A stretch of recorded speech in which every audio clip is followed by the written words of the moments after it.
मोदी की दुकान में कुछ नहीं होते हुए, खाली होते हुए वो सब कुछ बेच देता है।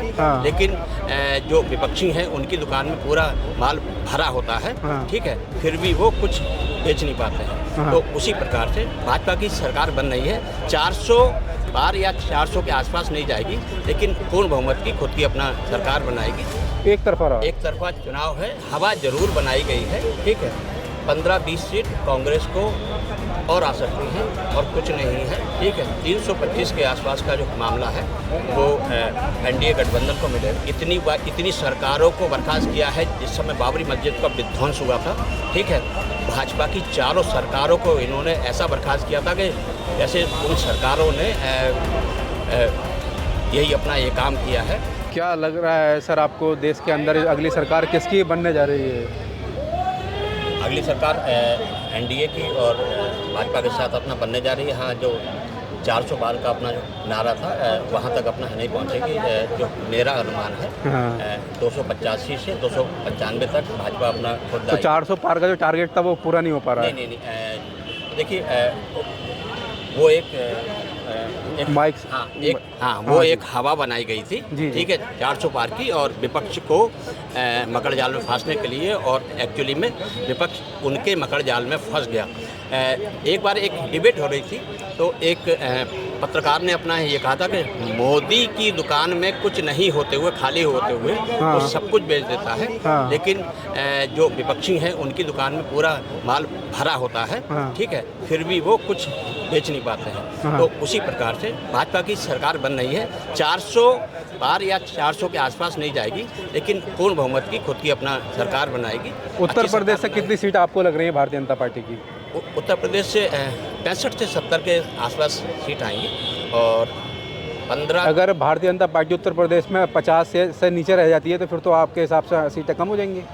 सवाल नहीं होगा। सवाल नहीं होता। 65 से 70 सीटें पक्का है। जब बहुजन समाज पार्टी के साथ में और दलित वोटर्स के साथ में ये लोग आए थे, तो भी 62 सीट भारतीय जनता पार्टी ने जीती थी। अब तो बहुजन समाज पार्टी साथ। लेकिन जिस तरह से संविधान बचाने की मुहिम इंडिया गठबंधन ने छेड़ी है। नहीं, देखिए, संविधान तो कांग्रेस ने इतनी बार तोड़ा है, 356 लगा के इतनी सरकारों को बर्खास्त किया है। जिस समय बाबरी मस्जिद का विध्वंस हुआ था, ठीक है, भाजपा की चारों सरकारों को इन्होंने ऐसा बर्खास्त किया था कि जैसे उन सरकारों ने यही अपना ये काम किया है।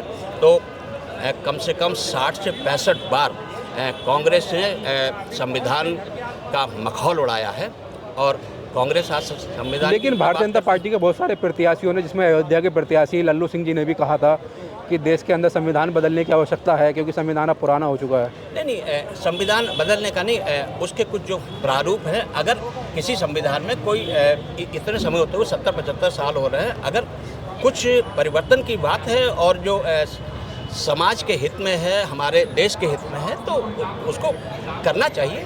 लेकिन पूरा संविधान वो बाबा साहेब का संविधान है, उसको कोई बदल नहीं सकता है। हाँ, कुछ प्रारूप हैं, कुछ चीज़ें हैं, और उसको अगर करना पड़ेगा तो अपना करेंगे। एक सवाल, अंतिम सवाल ये रहेगा मेरा, क्या मानते हैं आप इस चुनाव में फाइट रही है या एक तरफा रहा है चुनाव? चुनाव एक्चुअली में एक तरफा रहा। एक तरफा चुनाव है, हवा जरूर बनाई गई है, ठीक है। 15-20 सीट कांग्रेस को और आ सकती हैं और कुछ नहीं है, ठीक है। 325 के आसपास का जो मामला है वो एनडीए गठबंधन को मिलेगा। हाँ, भाजपा के 10-12-15 सीट कम हो सकती, पहले 303 थी, ठीक है, उससे 10-15 सीट शायद कम हो जाएं, लेकिन बहुत बड़ा स्वीप बंगाल और उड़ीसा में होने जा रहा है, और उड़ीसा में भाजपा अपनी सरकार भी बनाने जा रही है। उड़ीसा में इस बार सरकार बनाएगी भाजपा? 100%। मतलब नवीन पटनायक की सरकार इस बार जाएगी? मतलब 100% जाएगी। असल में वो इस हिसाब से काम करने अब नहीं कर पा रहे हैं, और मेरा पूरा अनुमान है, मैं राजनीति को 32 सालों से बराबर फॉलो कर रहा हूँ। जब से इनकी सरकार बनी थी विश्वनाथ प्रताप सिंह की, जब से फॉलो कर रहा हूँ। मैं थोड़ा बहुत लिखता हूँ। अच्छा, ठीक है। तो मेरा अनुमान है कि एनडीए सरकार बनेगी उड़ीसा के अंदर।